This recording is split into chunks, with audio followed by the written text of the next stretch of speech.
أعوذ بالله من الشيطان الرجيم. بسم الله الرحمن الرحيم. كيف تكفرون بالله وكنتم أمواتا فأحياكم ثم يميتكم ثم يحييكم ثم إليه ترجعون. هو الذي خلق لكم ما في الأرض جميعا ثم استوى إلى السماء فسواهن سماوات وهو بكل شيء عليم. صدق الله مولانا العظيم. সম্মানিত হাজিরিন, সূরাতুল বাকারার 28 এবং 29 নং আয়াতে কারিমা তেলাওয়াত করা হয়েছে। দুইটি আয়াত তেলাওয়াত করা হয়েছে। এই দুই আয়াতের সারমর্ম হচ্ছে আল্লাহ সুবহানাহু ওয়া তাআলা বিশ্বনবী জনাবে মুহাম্মদুর রাসূলুল্লাহ সাল্লাল্লাহু আলাইহি ওয়াসাল্লামের মাধ্যমে গোটা মানব এবং দানবদেরকে আল্লাহ পাকের কিছু স্পেশাল নিয়ামতের কথা স্মরণ করিয়ে দিচ্ছেন। কার মাধ্যমে?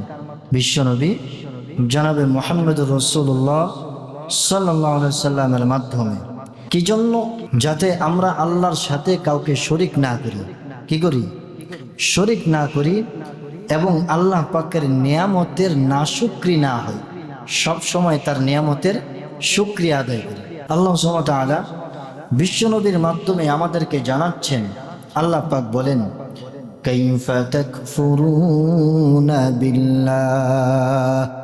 আল্লাহ পাক বলেন, তোমরা কিভাবে আল্লাহরকে অস্বীকার করো, আল্লাহর সাথে অংশীদার সাব্যস্ত করো, আল্লাহর নিয়ামতের নাশুকরিয়া আদায় করো কিভাবে?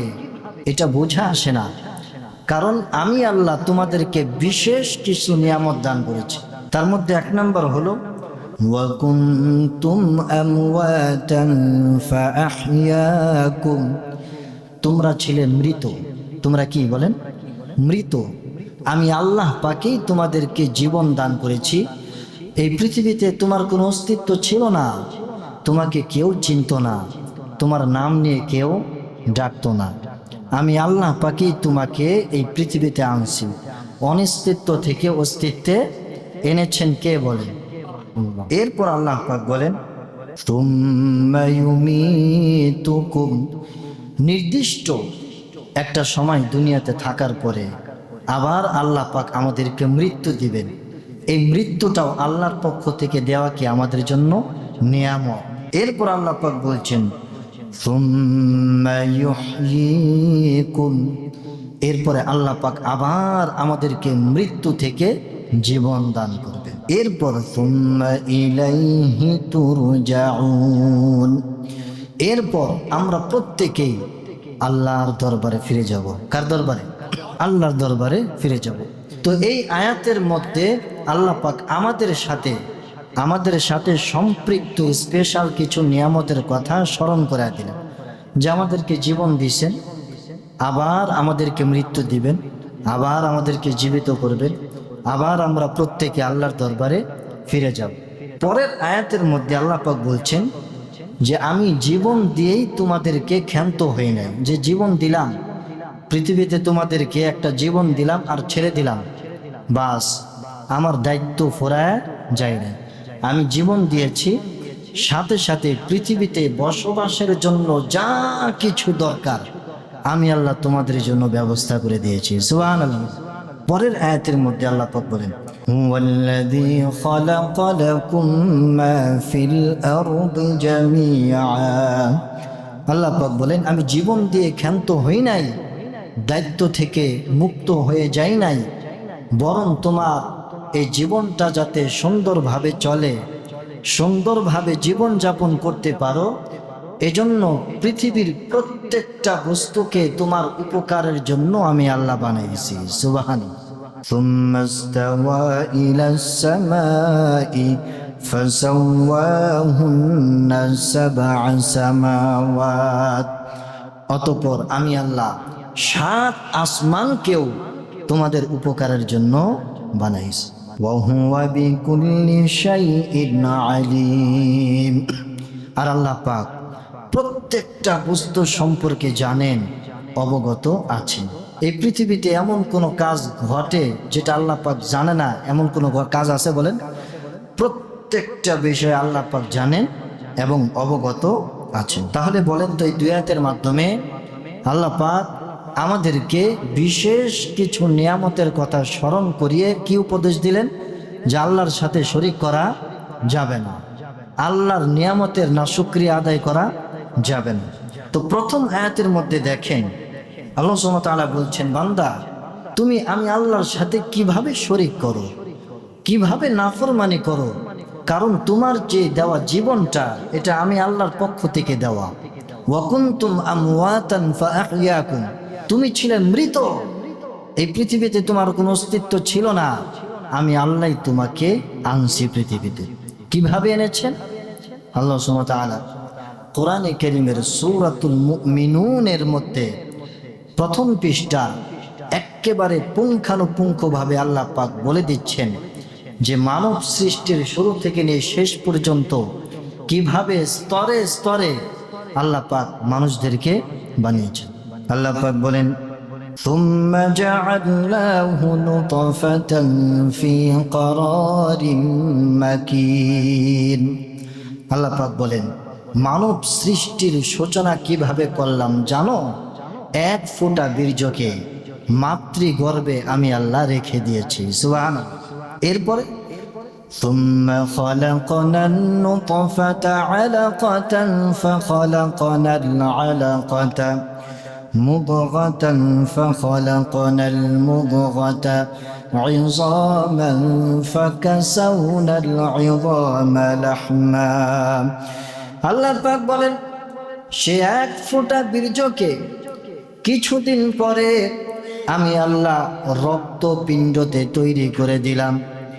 এর কিছুদিন পরে ওই রক্তটাকে আমি আল্লাহ মাংস পিণ্ডতে তৈরি করে দিলাম। এর কিছুদিন পরে ওই মাংস পিণ্ডটাকে আমি আল্লাহ অস্থিতে রূপান্তরিত করলাম, হাড্ডিতে রূপান্তরিত করলাম। এর কিছুদিন পরে আমি আল্লাহ ওই হাড্ডির উপর সুন্দর গোশত লাগাই দিলাম, এর উপর আবার চামড়াও লাগাই দিলাম। সুবহানাল্লাহ। আল্লাহ পাক বলেন, সুম্মা আনশানাহু খালকান আখার, এভাবে স্তরে স্তরে আমি আল্লাহ মানুষ সৃষ্টি করেছি। এরপর আল্লাহ পাক বলেন, ফাতাবারাকাল্লাহু আহসানুল খালিকিন। আল্লাহ পাক বলেন, এমন বরকতপূর্ণ আল্লাহ পাক তোমরা কোথায় পাবা যে আল্লাহ পাক নিখুঁতভাবে তোমাদেরকে সৃষ্টি করেছেন। সুবহানাল্লাহ। এমন পৃথিবীতে অন্য কোনো আল্লাহ আছে বলেন? পৃথিবীর বিজ্ঞান দেখেন কত উৎকর্ষে চলে গিয়েছে, এত উৎকর্ষে মানুষ চাঁদে জমি কেনার চিন্তা ভাবনা করছে কিনা বলেন? তারপর মঙ্গল গ্রহে থাকার চিন্তা ভাবনাও করছে। কিন্তু আজ পর্যন্ত এই পৃথিবীর কত বড় বিজ্ঞানী, গবেষক, চিন্তাবিদ আজ পর্যন্ত মানুষ বানাইতে পারছে বলেন? রোবট বানাইছে, বানাবে, কিন্তু কিয়ামত পর্যন্ত মানুষ, আপনি আমি মানুষ, এরকম কোনো মানুষের কারখানা আছে? হ্যাঁ, কেউ বানাইতে পারছে মানুষ? তো আল্লাহ পাক বলছেন, বান্দা আমি তোমাকে বানাইছি, পৃথিবীর কেউ বানাই নাই, সুতরাং কিভাবে আমি আল্লাহর সাথে শিরিক করো, কিভাবে আমি আল্লাহর হুকুম তুমি অমান্য করো? আল্লাহ পাক সূরাতুদ দাহরের শুরুর আয়াতের মধ্যে আল্লাহ পাক বলেন, হাল আতা আলাল ইনসানি হিনুম মিনাদ দাহরি লাম ইয়াকুন শাইআম মাযকুরা।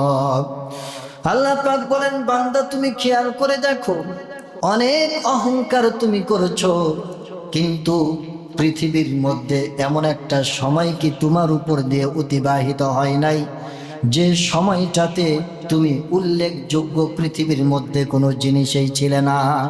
পৃথিবীতে কেউ তোমাকে চিনত না, তোমার নাম নিয়ে কেউ ডাকতো না। আমি আল্লাহ এই পৃথিবীতে তোমার অস্তিত্ব দিয়েছি বিদায় মানুষ তোমাকে চিনেছে, তোমার সুন্দর নামটা নিয়ে মানুষ ডাকে। দেখেন, এই পৃথিবীতে আমাদের কোনো অস্তিত্ব ছিল বলেন? আপনার আমার জন্মের পূর্বে পৃথিবীর কেউ আমাদেরকে চিনতো? কেউ আমাদের নামে ডাকতো? কেউ চিনতো না, কোনো পরিচিতি ছিল না, কোনো অস্তিত্ব আমাদের ছিল না। আল্লাহ পাক বলেন, এমন একটা সময় তোমার উপর দিয়ে অতিবাহিত হয়েছে বান্দা, সেই সময়টার কথা তুমি চিন্তা করো। আমি আল্লাহ যদি তোমাকে পৃথিবীতে না আনতাম, এই পৃথিবীতে তোমার কোনো ভ্যালু থাকতো না। ভ্যালু থাকতো বলেন? তাহলে এই সুন্দর জীবনটা আমাদেরকে কে দিল বলেন? এই জন্য আল্লাহ পাক বলেন, ওয়া কুনতুম আমওয়াতান ফাআহইয়াকুম। কিভাবে আমি আল্লাহর সাথে তুমি শিরিক করো, তোমাকে এক নম্বর নিয়ামত দিলাম, তোমাকে আমি মৃত থেকে জীবিত করলাম, তোমাকে অনস্তিত্ব থেকে এই পৃথিবীতে আমি অস্তিত্বে আনলাম। এই সুন্দর জীবনটা এটা আমি আল্লাহর দেওয়া। কার দেওয়া বলেন? এরপরে দেখেন আল্লাহ পাক বলছেন পরে, সুম্মা ইউমিতুকুম, নির্দিষ্ট যার যার হায়াতের নির্দিষ্ট একটা সময়ে পৃথিবীতে থাকার পরে এরপরে আল্লাহ পাক আমাদেরকে আবার মৃত্যু দিবেন। কি দিবেন বলেন? মৃত্যু দিবেন। এখন আপনি প্রশ্ন করবেন যে হুজুর, আল্লাহ পাক জীবন আমাদেরকে দিয়েছেন, এটা তো নিয়ামত হইতে পারে, কিন্তু মৃত্যু এটা আবার কিভাবে নিয়ামত? এটা কি আমাদের জন্য নিয়ামত? নিয়ামত কিনা? মইরা গেলাম, এটা কি কোনো নিয়ামত হইতে পারে? প্রশ্ন আসে কিনা বলেন? তাফসীরের কিতাবের মধ্যে অনেক ব্যাখ্যা আছে। এক নম্বর ব্যাখ্যা হচ্ছে, দেখেন, এটাও আমাদের জন্য একটা নিয়ামত। এই মৃত্যুর মাধ্যমে পৃথিবীতে ভারসাম্য কি হয়? ঠিক থাকে। পৃথিবীর যে ভারসাম্য আছে এটা ঠিক থাকে। মনে করেন আমাদের দাদারা যদি মৃত্যুবরণ না করত, তাহলে কেউ যদি শুরু লগ্ন থেকে শেষ পর্যন্ত মৃত্যুবরণ না করত, পৃথিবীতে মানুষের কি করত? গিজ গিজ করতো কিনা?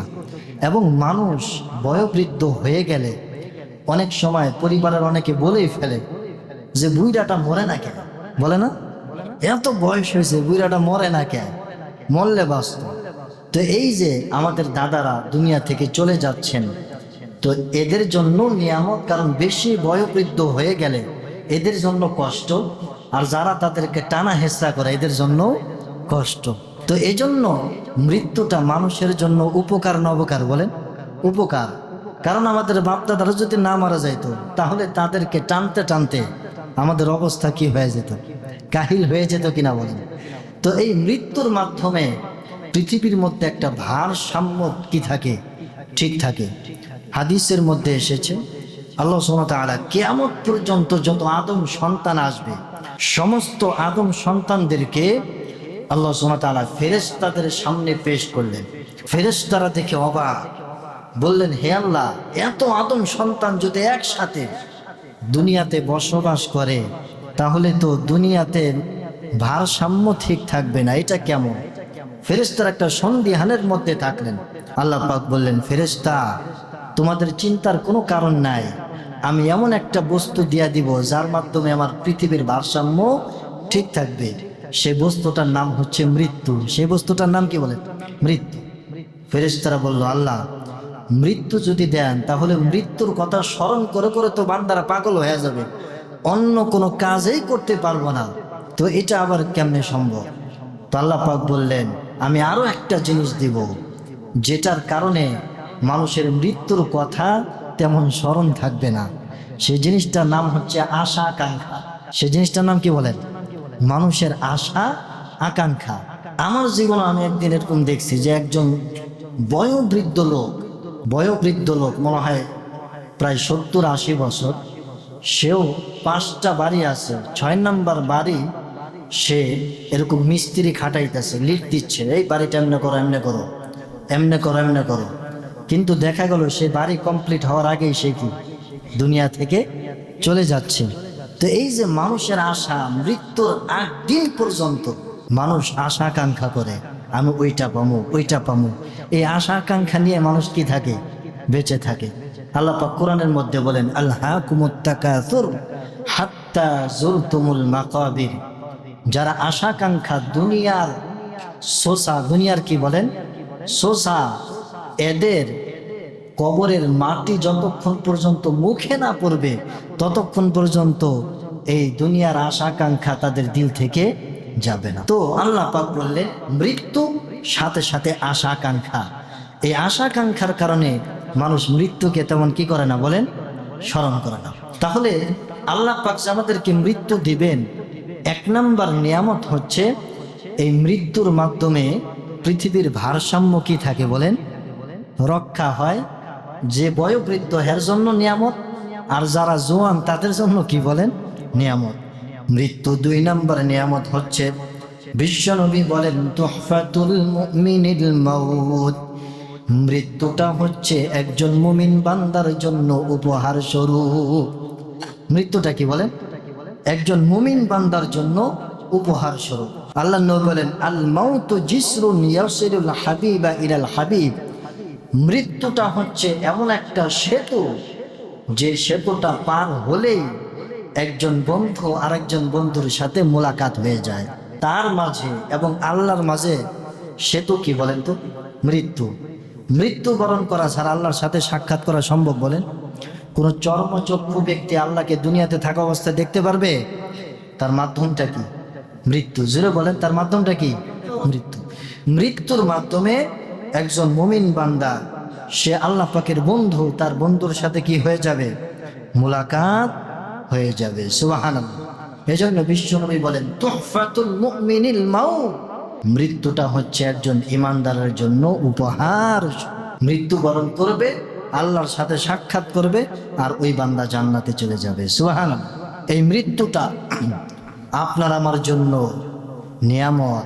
তিন নম্বর কারণ হচ্ছে এই মৃত্যুর মাধ্যমে যোগ্যতা প্রদর্শিত হয়। মৃত্যুর মাধ্যমে কি হয়, যোগ্যতা প্রদর্শিত হয়। মনে করেন এই বাংলাদেশের শুরু যে সাহিত্যিক ছিল পুরাতন, কাজী নজরুল ইসলাম, তারপরে বলেন আরো অনেক কবি আছে না, রবীন্দ্রনাথ, বড় বড় কবি, এরা যদি সবাই বেঁচে থাকতো, এদের ভিড়ে যারা নতুন কবি, ছোট ছোট কবি, এদেরকে খুঁজা পাওয়া যাইতো বলেন?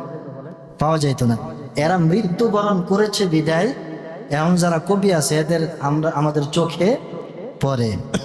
বিশ্বনবী জনাবে মুহাম্মদুর রাসূলুল্লাহ সাল্লাল্লাহু আলাইহি ওয়াসাল্লাম যদি ইন্তেকাল না করতেন, তাহলে হযরত আবু বকর সিদ্দিক রাদিয়াল্লাহু তাআলা আনহুর মধ্যে যে গুণ আছে, রাষ্ট্র পরিচালনার যে যোগ্যতা আছে, এটা মানুষ কি জানতে পারতো বলেন? পারত। হযরত আবু বকর সিদ্দিক রাদিয়াল্লাহু তাআলা আনহু যদি চলে না যেতেন, উমরের মধ্যে যে গুণ, এটা কি প্রস্ফুটিত হতো? হতো না। হযরত উমর ফারুক রাদিয়াল্লাহু তাআলা যদি চলে না যেতেন, উসমান রাদিয়াল্লাহু তাআলার মধ্যে যে গুণ, এটা মানুষ জানতে পারতো না। তো এই মৃত্যুর মাধ্যমে মানুষের মধ্যে যোগ্যতা কি হয় বলেন? প্রদর্শিত হয়। পূর্বের লোকেরা চলে যায়, পরবর্তী যারা ছোটখাটো আছে এদের মধ্যে যে যোগ্যতা, এটা মানুষ কি করে, জানতে পারে। তাহলে এই মৃত্যুটা আল্লাহ পাক যে আমাদেরকে মৃত্যু দিবেন, এই মৃত্যুটা আমাদের জন্য কি বলেন, নিয়ামত। কি এই মৃত্যুর হাত থেকে আমরা কেউ বাঁচতে পারবো? কেউ বাঁচতে পারবো বলেন? জেরো বলেন, কেউ বাঁচতে পারবো?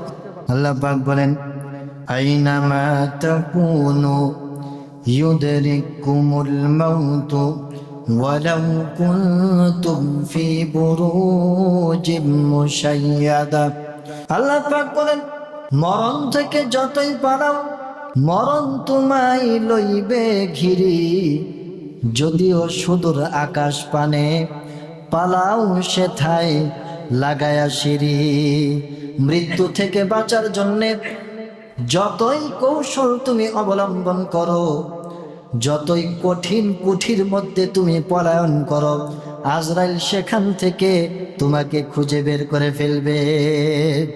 আল্লাহ পাক বলেন কুল্লু নাফসিন যায়িকাতুল মাউত, এই পৃথিবীর মধ্যে যার মধ্যে প্রাণ আছে তার একদিন মৃত্যু আছে। কি বলেন? যার মধ্যে প্রাণ আছে সে একদিন না একদিন মৃত্যুর স্বাদ আস্বাদন করবে।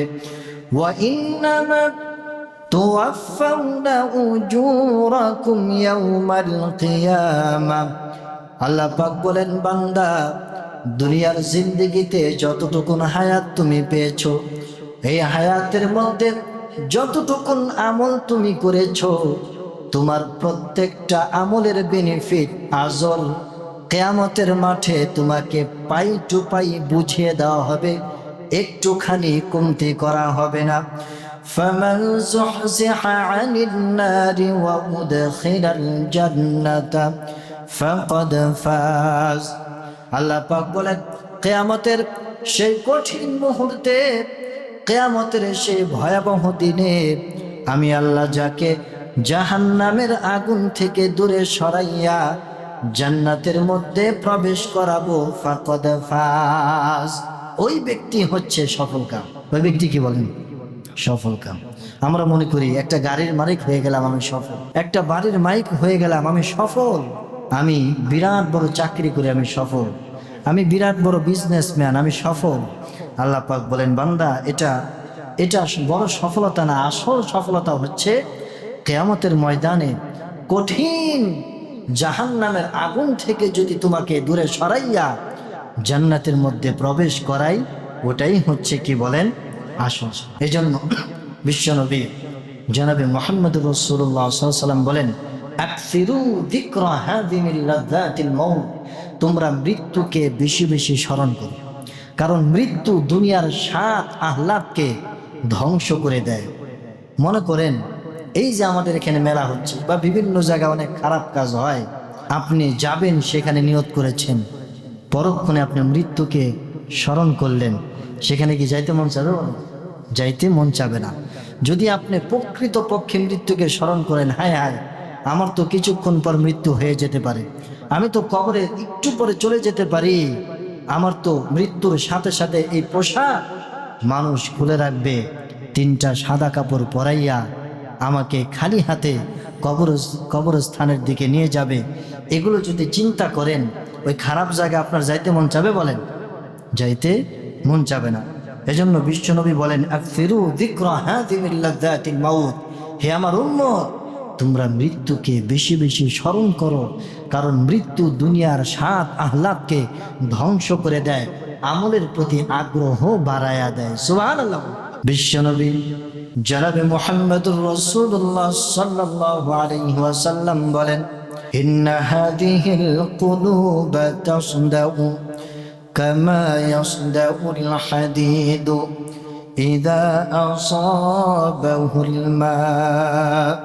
বিশ্বনবী বলেন, লোহাতে পানি লাগলে যেমন জং ধরে যায়, ঠিক তেমনি ভাবে কোনো বান্দা যদি গুনাহ করে তার দিলটাও জং ধরে যায়। তার দিলটাও কি ধরে যায় বলেন? জং ধরে যায়। সাহাবা একরাম বললেন, হে আল্লাহর রাসূল, লোহার জং তোলার জন্য হাতুর আছে, বিভিন্ন শিরিষ কাগজ আছে, এগুলোর মাধ্যমে লোহার জং তোলা যায়, কিন্তু অন্তরের জং এটা তোলার জন্য উপায় কি একটু বলে দেন। বিশ্বনবী বলেন, এই অন্তরের জং তোলার জন্য 2টা আমল। কয়টা আমল বলেন? কিলা ইয়া রাসূলুল্লাহি ওয়া মা জিলাউহা, ক্বালা কাসরাতু যিকরিল মাউত ওয়া তিলাওয়াতুল কুরআন। বিশ্বনবী বলেন, এই অন্তরের জং তোলার জন্য 1 নাম্বার আমল হচ্ছে মৃত্যুকে বেশি বেশি স্মরণ করা, আর 2 নাম্বার আমল হচ্ছে বেশি বেশি কোরআন তেলাওয়াত করা। এই 2 আমলের মাধ্যমে অন্তরের জং কি হয়ে যায়? দূর হয়ে যায়, আল্লাহ পাক সামনে স্পষ্ট হয়ে যান। যত আপনি মৃত্যু স্মরণ করবেন, যত কোরআন তেলাওয়াত করবেন, তত আপনার আল্লাহ পাকের মারেফাত কি হবে বলেন?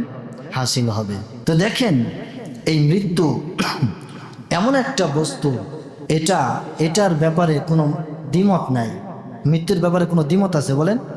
আল্লাহর ব্যাপারেও দ্বিমত আছে মানুষের মাঝে। আল্লাহ আছে না নাই, ঠিক কিনা বলেন? থাকলেও একজন না একাধিক, আছে না নাই বলেন? দ্বিমত আছে।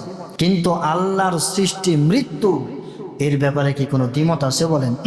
আমরা স্বচক্ষে পাড়া মহল্লায় গলিতে গলিতে মানুষদেরকে মৃত্যুবরণ করতে দেখি, এবং প্রতিদিন প্রতি সপ্তাহে মসজিদের মাইক থেকে ভেসে আসে, অমুকে মৃত্যুবরণ করেছে, অমুকে দুনিয়াতে নাই, ঠিক কিনা বলেন? সুতরাং মৃত্যুকে অস্বীকার করার কোনো উপায় নেই। এই মৃত্যু থেকে কেউ পলায়ন করতে পারবে বলেন? আপনি আমি পারবো মৃত্যু থেকে বাঁচতে? পারবো বলেন? পৃথিবীর এমন কোনো বিজ্ঞানী তৈরি হয়েছে, এমন কোনো গবেষক তৈরি হয়েছে যে মৃত্যুর প্রতিষেধক বের করতে পারছে, মৃত্যুবরণ করা লাগবে না এমন কোনো ওষুধ বের করতে পারছে বলেন? সুতরাং পারে নাই। আর এই মৃত্যু থেকে আমরা কেউ বের হতেও কি বলেন পারবো না। এক ব্যবসায়ী বন্ধু তার ওই জাহাজের ক্যাপ্টেন থাকে না, ক্যাপ্টেন, এই ক্যাপ্টেনকে একবার জিজ্ঞাসা করে, বন্ধু বলো তো তোমার পিতা দাদারা কিভাবে মারা গেছে? বলে যে সবাই পানিতে ডুবা মারা গেছে। কোথায় বলেন? পানিতে ডুবা মারা গেছে। তো কি বলো? শুধু আমার বাবা দাদা না, আমার পূর্বপুরুষ যারা আছে সবাই জাহাজের ক্যাপ্টেন ছিল, তারা প্রত্যেকে কি পানিতে ডুবে মারা গেছে। তো ওই ব্যবসায়ী বন্ধু বলছে যে কি বলছো, তুমি জানো যে এই কাজ করলে, ক্যাপ্টেনগিরি করলে পানিতে ডুবা মরতে হয়, তারপরও তুমি এই ক্যাপ্টেনগিরি করছো। তুমি ক্যাপ্টেনগিরি ছাইরা তুমি আমার মতো ব্যবসায়ী হয়ে যাও। কি হয়ে যাও? ব্যবসায়ী হয়ে যাও। তাকে দাওয়াত দিচ্ছে। তখন ওই ক্যাপ্টেন ব্যক্তি বলছে, ভাই তোমার পিতা কোথায় মারা গেছে বলো? বলো বাড়ি ঘরে মারা গেছে। তার পিতা ঘরে। ক্যাপ্টেন ব্যক্তি বলছে যে তুমি জানো যে ঘরে থাকলে মানুষ মারা যায়, তাহলে তুমি কিভাবে ঘরে থাকো? তুমি ঘরে অবস্থান কইরো না। তখন ওই ব্যবসায়ী ব্যক্তির চোখ খুলে গেছে, হায় হায়, আসলে মৃত্যু যার যেখানে আছে সেখানে তার যেতেই হবে, সেখানে তার মৃত্যু বরণ করতেই হবে। এজন্য সম্মানিত হাজিরিন, খুব সতর্ক থাকা, খুব সতর্ক থাকা। আপনার আমার দিল একেবারে শক্ত হয়ে গেছে। এই দিলটাকে নরম কিভাবে করবেন জানেন? দিলটাকে কিভাবে নরম করা যায় আপনাদেরকে ফর্মুলা বলে। দিলকে নরম করার 4টা ফর্মুলা আছে। কয়টা বলেন? 4টা ফর্মুলা। 1 নম্বর ফর্মুলা হলো আল্লাহওয়ালা বুজুর্গ বা এরকম এই যে কোরআনের তাফসির মাহফিল, ওই সমস্ত মাহফিলে, ওই সমস্ত মজলিসে আপনারা যাবেন। এই সমস্ত মজলিসে যাওয়ার দ্বারা আপনার আমার দিল কি হবে বলেন? নরম হবে, পরিষ্কার হবে। 2 নম্বর ফর্মুলা হলো মৃত্যুকে বেশি বেশি স্মরণ করবে। মৃত্যুতে কি বলেন? বেশি বেশি স্মরণ করতে হবে। 2 নম্বর ফর্মুলা। 3 নম্বর ফর্মুলা হচ্ছে মৃত্যু পথযাত্রী। অনেকে দেখবেন যে একেবারে অসুস্থ হয়ে বিছানায় পড়ে গেছে, তার আর ভালো হওয়ার কি নাই, কোনো সম্ভাবনা নাই। তাকে বলা হয় মৃত্যু পথযাত্রী। তার যে শেষ সময়টা, এই সময়টা আপনি একটু খেয়াল করবেন। এমন ব্যক্তি যদি পান তাহলে ঘন ঘন তার নিকট যাওয়া আসা করবেন। তাহলে তাকে দেখলে মৃত্যুর কথা কি বেশি বেশি স্মরণ আসে। 4 নম্বর হচ্ছে মাঝে মাঝে কবরস্থান থেকে একটু ঘুরে আসবেন। মাঝে মাঝে কি কবরস্থান থেকে একটু ঘুরে আসবেন, তাদের দিকে একটু তাকাবেন। তারাও তো আমার মতো জমিনের উপর এক সময় ছিল, এই ব্রেন দিয়ে কত কিছু চিন্তা করছে, এখন জমিনে পড়ে আছে, তার নিথর দেহ কোনো কিছুই করতে পারছে না। এজন্য কবি বলেন, জিনকি মাহলুমে হাজার রূপ रंग की फानूस थी, जारू की कब्र पर है और नेशा बाकी नहीं। কত রাজা, কত বাদশা, কত শাহিনশাহ অমর এই পৃথিবীর জমিনে ছিল, যাদের ঘর বাড়িগুলি কত সুন্দর ছিল, যাদের বিল্ডিং ইমারত কত মজবুত ছিল, যাদের ধমকে জমিনগুলি থরথর করে কাঁপত, আজকে তাদের কবরের উপর গরু ছাগলে ঘাস খায়। কবর থেকে তাদের তাড়ানোর কোনো ক্ষমতা নাই। আছে বলেন? এমন অনেক বড় বড় রাজা বাদশাহ, ক্ষমতাধর ব্যক্তি, তারা যখন ছিল জমিনের মানুষ থরথর করে কি কাঁপত। এখন তারা কবরে পড়ে আছে, তাদের কবরে ওরকম ঘাস জন্মায় না। ওই ঘাসগুলো যদি গরু ছাগলে খায়, ওই কবর থেকে ওই গরু ছাগল তাড়ানোর কোনো ক্ষমতা তাদের আছে? নাই। চিন্তা করছে এমন এক সময় আপনি আমি কি হয়ে যাব। এজন্য মৃত্যুকে বেশি বেশি স্মরণ করা, আর আমল না নিয়ে কবরে না যাওয়া। কারণ আপনি আমি যদি আমল ছাড়া কবরে যাই, কবর আমাদের সাথে কি ভালো ব্যবহার করবে?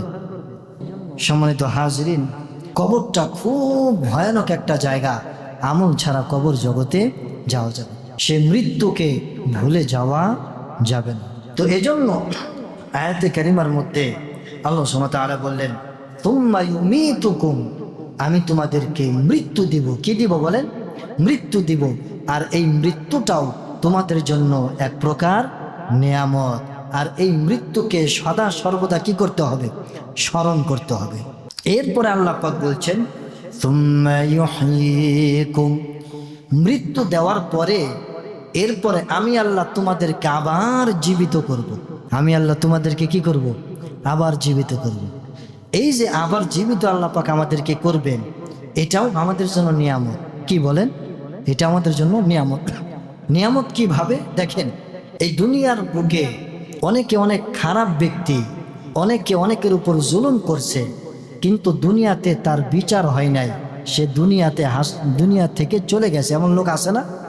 আপনার আমার উপর জুলুম করছে, কিন্তু ওই লোকটার বিচার আমরা পাই নাই, প্রশাসনের কাছে পাই নাই, দুনিয়ার কারো কাছে পাই নাই।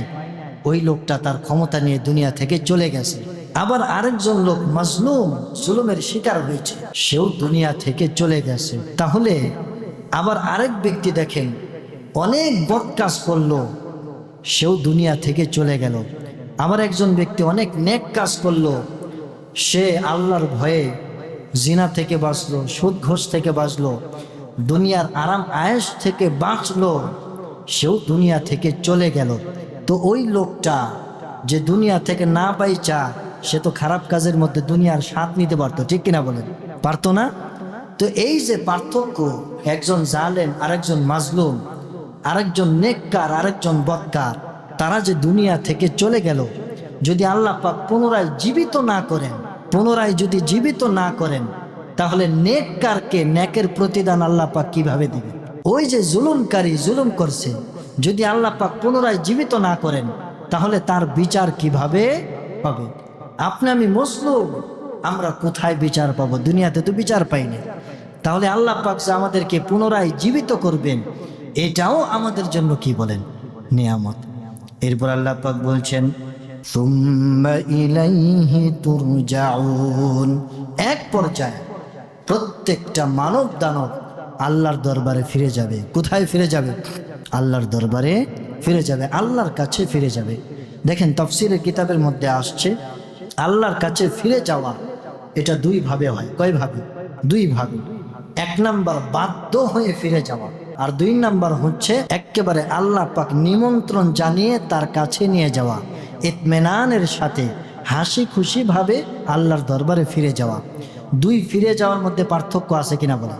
একটা হচ্ছে বাধ্য হয়ে, আর একটা হচ্ছে হাসি খুশি হয়ে।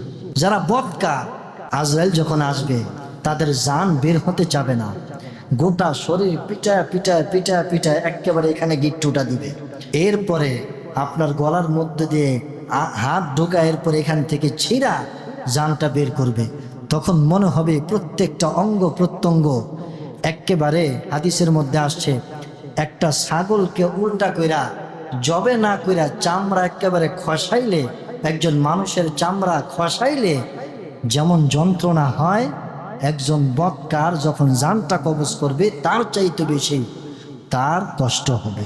তো সে কি স্বেচ্ছায় গেল, হাসি খুশি ভাবে গেল, নাকি বাধ্য হয়ে গেল? দুই নাম্বার হচ্ছে আল্লাহর নিকট ফিরে যাওয়া শান্তির সাথে, প্রশান্তির সাথে। আল্লাহ পাক বলেন ইয়া আইয়াতুহান নাফসুল মুতমাইন্নাহ ইরজিই ইলা রাব্বিকি রাদিয়াতাম মারদিয়া ফাদখুলি ফি ইবাদি ওয়াদখুলি জান্নাতি। আল্লাহ পাক বলবেন, হে প্রশান্ত হৃদয়, হে শান্ত হৃদয়, দুনিয়ার জমিনে আমার প্রত্যেকটা হুকুম আহকাম পালন করেছিলে, সুতরাং তুমি বের হয়ে আসো, বের হয়ে আসো, এমনভাবে বের হয়ে আসো যেন ওই যে কলস থেকে পানি বের হলে, তারপরে আটা থেকে একটা চুল বের করলে, পিঁপড়ায় একটা কামড় দিলে যতটুকুন দুঃখ হয়, কষ্ট হয়, এর চাইতেও কম কষ্টে মুমিন বান্দার জানটা বের হয়ে যাবে। আল্লাহ পাক বলবেন, হে প্রশান্ত আত্মা, তুমি বের হয়ে আসো, ইরজিই ইলা রাব্বিকি রাদিয়াতাম মারদিয়া, আমি আল্লাহর সাথে তুমি সাক্ষাৎ করো, এমত অবস্থায় আমি আল্লাহ তোমার উপর সন্তুষ্ট, তুমিও আমি আল্লাহর উপর সন্তুষ্ট। এরপর আল্লাহ পাক বলেন ফাদখুলি ফি ইবাদি ওয়াদখুলি জান্নাতি, প্রথমে আমার নেককার বান্দাদের দলভুক্ত হয়ে যাও, এরপরে আমার জান্নাতের মধ্যে তুমি প্রবেশ করো। সুবহানাল্লাহ। তাহলে আল্লাহর দরবারে ফিরে যাওয়া দুই ভাবে, একটা হচ্ছে বাধ্য হয়ে, আর একটা হচ্ছে হাসি খুশি ভাবে। আমরা কিভাবে যাইতে চাই আল্লাহর দরবারে? হাসি খুশি ভাবে। যদি হাসি খুশি ভাবে যেতে চায়, দুনিয়াতে আল্লাহর কাজ করা লাগবে কিনা বলে। তো এই জন্য এই যে প্রথম আয়াত, এই আয়াতের মধ্যে ব্যক্তির সাথে নিয়ামত সম্পর্কিত এমন কিছু নিয়ামতের বর্ণনা আল্লাহ পাক দিলেন যে বান্দা তুমি দুনিয়াতে ছিলে না, আমি আল্লাহ তোমাকে জীবন দিয়ে দুনিয়াতে আনছি, এরপর আবার তোমাকে মৃত্যু দিব, এরপর আবার তোমাকে জীবিত করব, এরপর আমি আল্লাহর নিকট তুমি ফিরে আসবা। তো এই যে দুনিয়াতে তোমাকে জীবন দিয়ে পাঠাইলাম, তো এই জীবনটা যাতে সুন্দরভাবে চলতে পারে এর জন্য ব্যবস্থাপনা করতে হবে না? অবশ্যই করতে হবে। এরপরে আল্লাহ পাক বলেন হুয়াল্লাযী খালাকা লাকুম মা ফিল আরদি জামিআ। আল্লাহ পাক বলেন এই পৃথিবীতে যা কিছু দেখো প্রত্যেকটা বস্তু আমি আল্লাহ তোমার উপকারের জন্য সৃষ্টি করছি। সুবহানাল্লাহ। থুম্মা ইসতাওয়া ইলাস সামাই ফাসাওয়াহুন্না সাবআ সামাওয়াত। উপরের দিকে তাকাও, সে আসমান, এটাও আমি আল্লাহ তোমার উপকারের জন্য সৃষ্টি করছি। আসমানের মধ্যে যদি সূর্য দিতাম, চন্দ্র না দিতাম, তাহলে তোমাদের জীবনের কোনো মূল্য থাকতো বলেন? কি রাত কি দিন, আমাদের কোনো উপকার হতো? একেবারে অন্ধকারের মধ্যে ডুবে থাকতাম। ওয়া হুয়া বিকুল্লি শাইইন আলিম। আল্লাহ পাক প্রত্যেকটা বস্তু সম্পর্কে জানেন, অবগত আছেন। তাহলে এই পৃথিবীর প্রত্যেকটা বস্তু আমাদের জন্য কি কোনো না কোনোভাবে কি করছে? উপকার করছে। এক ব্যক্তি ডাক্তারি পড়ছে, তো বেশি শিক্ষিত, তো এই লোকটা মাঝে মাঝে চিন্তা করতো যে আল্লাহ তাআলা প্রত্যেকটা জিনিস মানুষের উপকারের জন্য সৃষ্টি করছে, তো বাথরুমের মধ্যে যে সাদা সাদা পোকা, এটার কি উপকার? এটার তো কোনো উপকার দেখি না, এটাকে আল্লাহ পাক কেন তৈরি করলেন? সব কিছুই যদি উপকারের জন্য তৈরি করা থাকে, তো এটাকে কোনো উপকার তো আমি পাই না।